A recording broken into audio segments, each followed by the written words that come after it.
তা বুঝলি বাবা, শ্যামল আর ফটিক, আমি সেই চাকরির বদলি নিয়ে সদ্য এক গ্রামে চাকরি জয়েন করেছি। বাস থেকে নেমে এদিক ওদিক তাকাতে তাকাতে থাকবার একটা স্থায়ী বন্দোবস্ত করতে লাগলাম, বুঝলি। অনেকটা দূর হেঁটে হেঁটে যাচ্ছি তো যাচ্ছি, বলছি শুনছেন, বাড়িতে কেউ আছেন? একটিবার বেরোবেন? কেউ আছেন বাড়িতে? কেউ আছেন বাড়িতে, একটু সাড়া দেবেন? না, এখানেও কেউ সাড়া দিল না।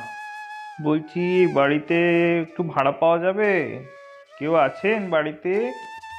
থাকলে একটু সাড়া দিন। কি হয়েছে বাবা? তুমি দিনে দুপুরে এত হাঁকডাক দিচ্ছ কেন? কোনো অসুবিধায় পড়েছো মনে হচ্ছে।